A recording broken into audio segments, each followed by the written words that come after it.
तो साहेब का जन्म 31 अक्टूबर 1948 को हुआ। उनका सिवान जिला में ही उनका जन्म हुआ था।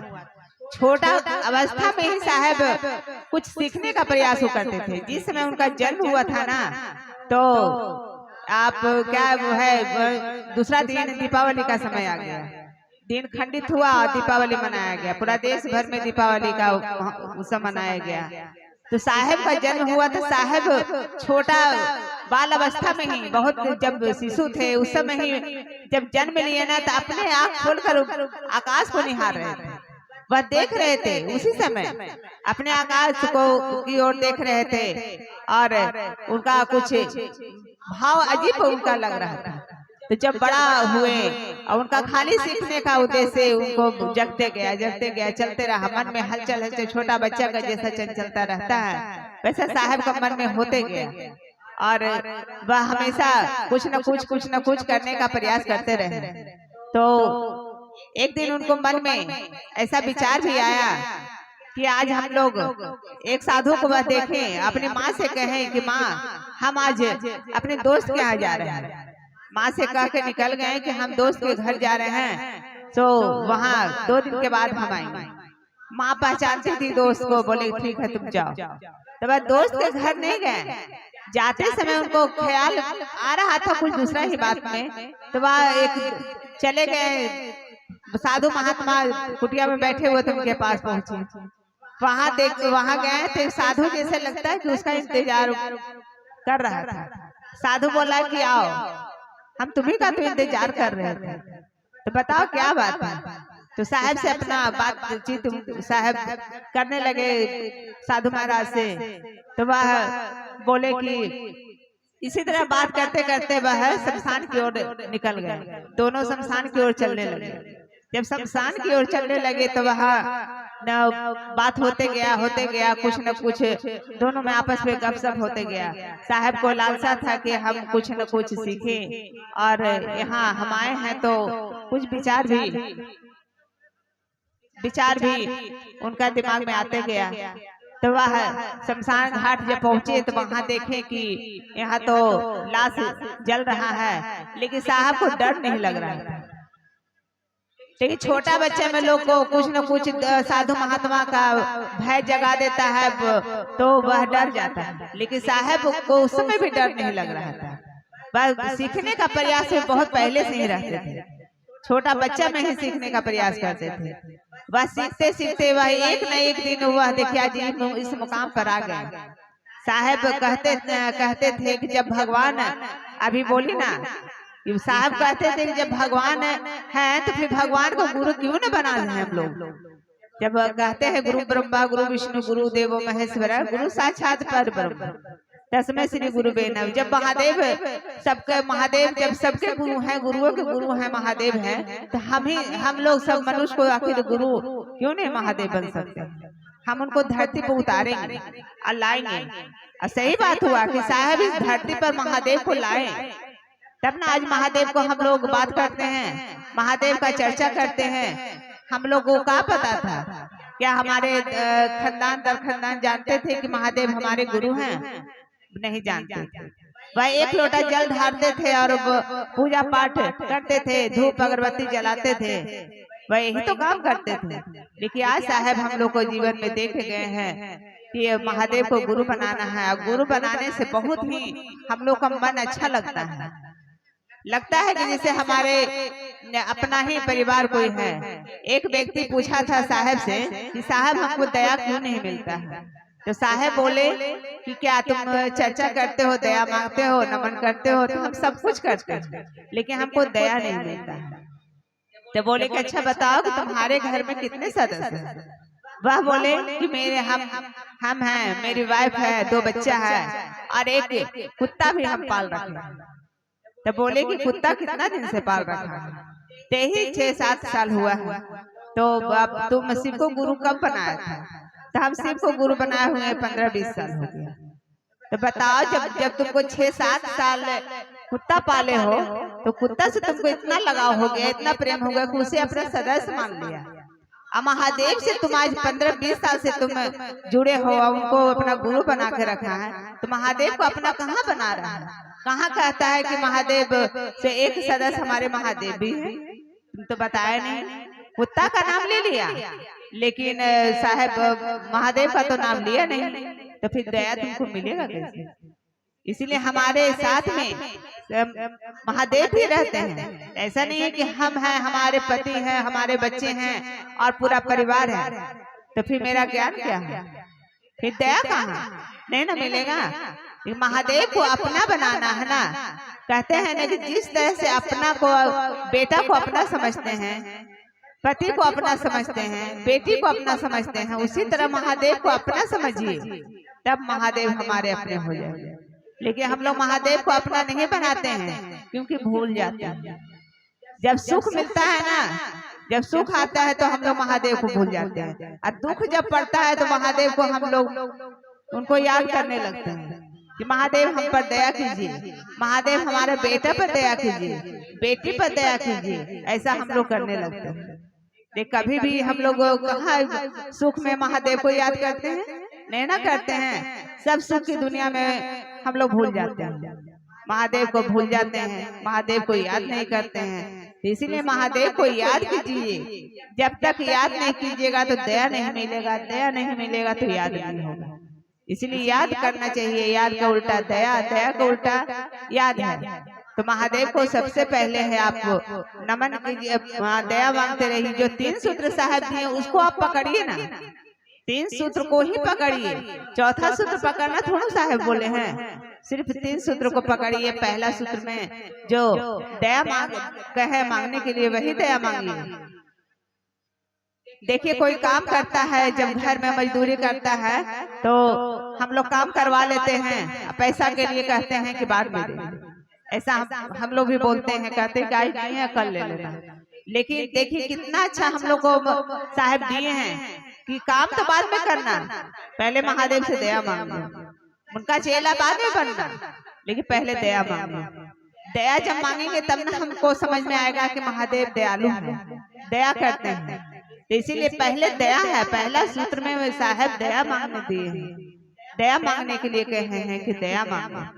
और दूसरा में जब हमको दया मिलेगा तो चर्चा तो हम खुद अब उसको बता देंगे, कहेंगे कि हमको जब दया मिला है, देखिए आज हमने शिव को गुरु बना लिए हैं, तो बहुत ही हमको ज्ञान मिल रहा है, दया मिल रहा है। उनके दया आशीर्वाद से आज हम बहुत खुश हैं। इसलिए आप भी महादेव को अपना गुरु बना लीजिए, तो चर्चा भी ये हो जाता है। और तीसरा में है अपने गुरु को प्रणाम करना। तो वो किसी को अगर प्रणाम करिएगा तो आपको तो आशीर्वाद ही मिलेगा। तो इसीलिए तीसरा सूत्र में साहब प्रणाम करने के लिए बोले हैं। और नमन जो मिला है वो अपने ही घर के आंगन में बैठे हुए थे, बगीचा में। उनका बगीचा है, पार्क है। आज मुख्यालय रांची चलिएगा ना तो वहाँ देखिएगा, इतना अच्छा उनका घर है कि लगता है जैसे स्वर्ग। मुख्यालय जब चलिएगा तो एकदम स्वर्ग जैसा लगता है। जिस समय साहब रहते थे ना, उस समय तो और अच्छा लगता था। मुख्यालय में हम लोग गए हैं, देखे हैं, साहब भी थे उस समय भी हम गए हैं। जब स्वर्ग के जैसा रहता है, इसीलिए कहते हैं कि आप लोग चलिए और देखिए। तो उसी तरह के आंगन में साहब बैठे हुए चाबी को लिए हुए घुमा रहे थे। चाबी को घुमा रहे थे, हाथ से इस तरह से घुमा रहे थे। घुमाते घुमाते चाबी गिर गया। तो गिर गया तो उसे उठाते उठाते उनको श्वास के दौरान नमः शिवाय मिला। तो बोले कि अरे अरे जो खोजत रही आज हमें मिल गए। तो उनके अंदर से उनकी माँ बोली, ये बबुआ का भुला रहे, का भुलाया तुम्हारा कि मिल गया। तो बोले किसे कुछ नहीं माँ, जो आज हम खोजे वही हमको आज मिल गया। तो अपने आंगन में ही उनको नमः शिवाय से कब मिला है, चाबी के द्वारा। वो चाबी जो था नमः शिवाय का, वो समझिए कि वो चाबी खोलने का एक अथी मिल गया है। उसी के अथी से मिला उनको नमः और शिवाय मिला है। तो वही नमः शिवाय हम लोगों को करना है, अपने गुरु को प्रणाम करना है।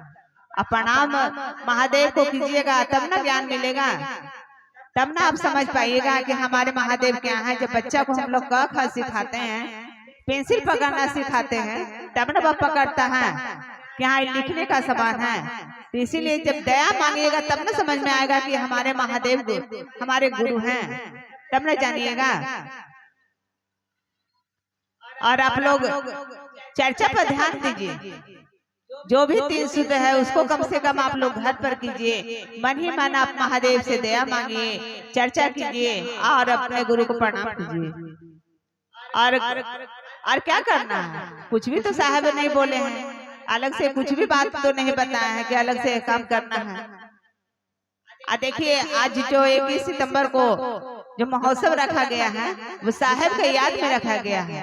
हर एक साल साहब वहाँ आते थे, हर एक साल आते थे, महाल्या के दिन साहब वहाँ आते थे और अपनी माँ से भी मिलते थे। आके देखिए कितना मंदिर है, देवड़ी मंदिर आपको रांची के ही लगभग में है और बहुत सारा है तीर्थ धाम। देखिए वहाँ छोड़ के आखिर यहाँ क्यों आए, कुछ तो राज है, कुछ तो कारण है कि इटखोरी में ही भद्रकाली माँ सुबह मिलने क्यों आती, ये भी सोचने वाली बात है। तो इतना अच्छा मौका हम लोग को उस दिन मिलेगा कि हम लोग चलें और साहब का याद में हम लोग वहाँ जाएंगे और देखेंगे और लगेगा कि साहब वहाँ बैठे हुए हैं। एक बार हम शुरू बार गए थे, तीसरा चौथा साल मेरा हो जाएगा, जब गए थे उस समय मेरा बेटा का तबीयत खराब था तो हम नहीं गए, हमको वहाँ बुला रहा था, हम बोले कि नहीं जब तक इटखोरी में महोत्सव रखा हुआ हम वहाँ जाएंगे, उसके बाद ही हम जाएंगे रांची। तो हम महोत्सव में गए, वहाँ जाने के बाद हमको लगा ना कि जैसे साहब यहाँ बैठे हुए हैं, तो हमको रहा नहीं गया। जब चर्चा खत्म हो गया तो वहाँ से भैया को बोले कि भैया हमको वहाँ का फूल चढ़ाया हुआ है, हमको दे दीजिए। भैया थोड़ा सा हंसे, बोले कि अभी भी आप इसी पर विश्वास करते हैं, हमको चाहिए तो चाहिए। तो बोले अच्छा ठीक है, जब आपको फूल चाहिए तो हम देंगे। तो वह फूल वहाँ से उठा के साहब का फोटो पर से फूल उठा के हमको दिए। हम वह फूल लेके कल दूसरे दिन फिर रांची निकल गए। रांची में जब वहाँ गए, बच्चा मेरा बहुत उसका माता जी निकल गया था, बहुत ज्यादा हो गया था। जब हम गए तो दूसरा दिन पता नहीं क्या आशीर्वाद था, एकदम ठीक हो गया, दूसरा ही दिन ठीक हो गया।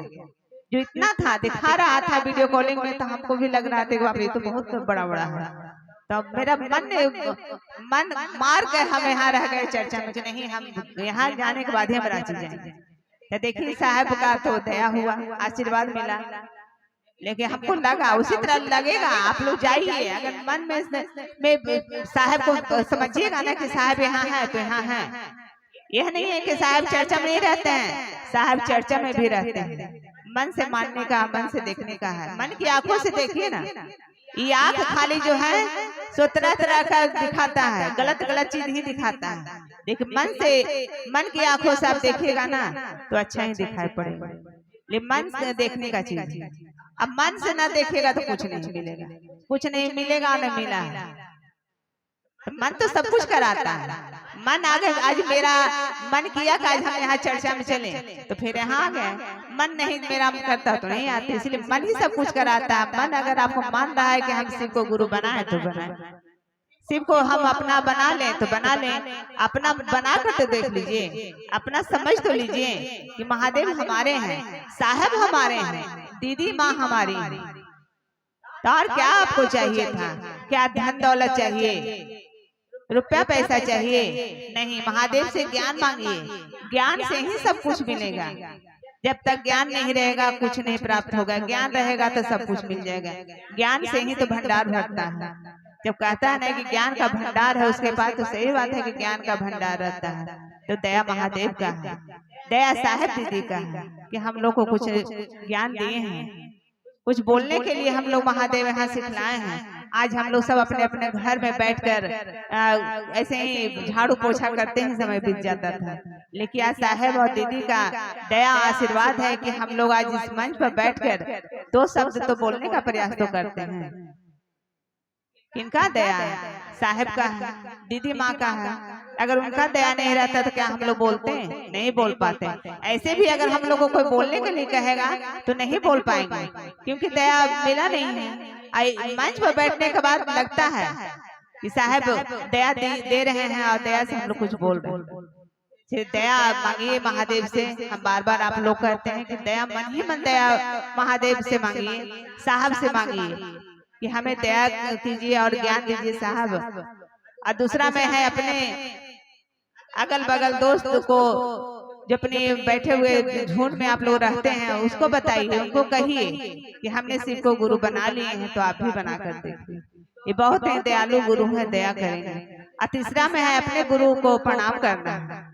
अपने गुरु को अगर 108 बार आपको टाइम मिलता है तो अपने गुरु को प्रणाम कर लीजिए। नहीं मिलता है तो साहब तोड़ तोड़ कभी कहे हैं, आप चर्चा में सुन सकते हैं साहब का। साहब बोले हैं कि तोड़ तोड़ कर भी आप चर्चा कीजिए। अगर 108 बार हम लोग चर्चा करते हैं तो ध्यान बढ़ जाता है। सही में ऐसा होता है। बैठ जाइए एक जगह लगे कि हम आप चर्चा 108 बार नमन करें तो ध्यान में अलग अलग बातें आ जाता है, ध्यान भटक जाता है। इसीलिए साहब बोले कि तोड़ तोड़ कर तो करो, कभी 11 करो, कभी 21 करो, कभी 51 करो, जितना तुमको इच्छा हो वह करो, लेकिन 108 बार उसको पूरा देना। इसलिए मन ही मन अपने गुरु को प्रणाम भी करना है। ऐसा नहीं है कि माला को ले लिए और नमः शिवाय कर रहे हैं। और भैया लोग कहते हैं ना कि नमः शिवाय कर रहे हैं, उधर से कोई आ गया तो कहा कि देखो, अरे देखो दरवाजे पे कोई आया है, उसको जाकर देखो, तो आपका तो ध्यान बट गया, नमः शिवाय आपका उसी का नाम का हो गया। सब्जी, कोई सब्जी भूंज रहा है, हमें यहाँ नमः शिवाय तो कहेंगे कि अरे देखो लगता है सब्जी जल रहा है, तो नमः शिवाय सब्जी का हो गया। इसीलिए नमः शिवाय आप आपको मन से ही करना है, ध्यान मग्न होकर करना है। 5 बार, 10 बार, 11 बार, जितना इच्छा आपको है, जितना अंतरात्मा अगर कहे वही काम करिए। और ज्यादा मैं क्या बोलूं, आप सभी को भी यहाँ चर्चा और भजन गाने का थोड़ा मन भी कर रहा होगा। मैं इसी साथ अपनी वाणी को मैं विराम देती हूँ। मेरा प्रणाम स्वीकार करें महादेव शिव।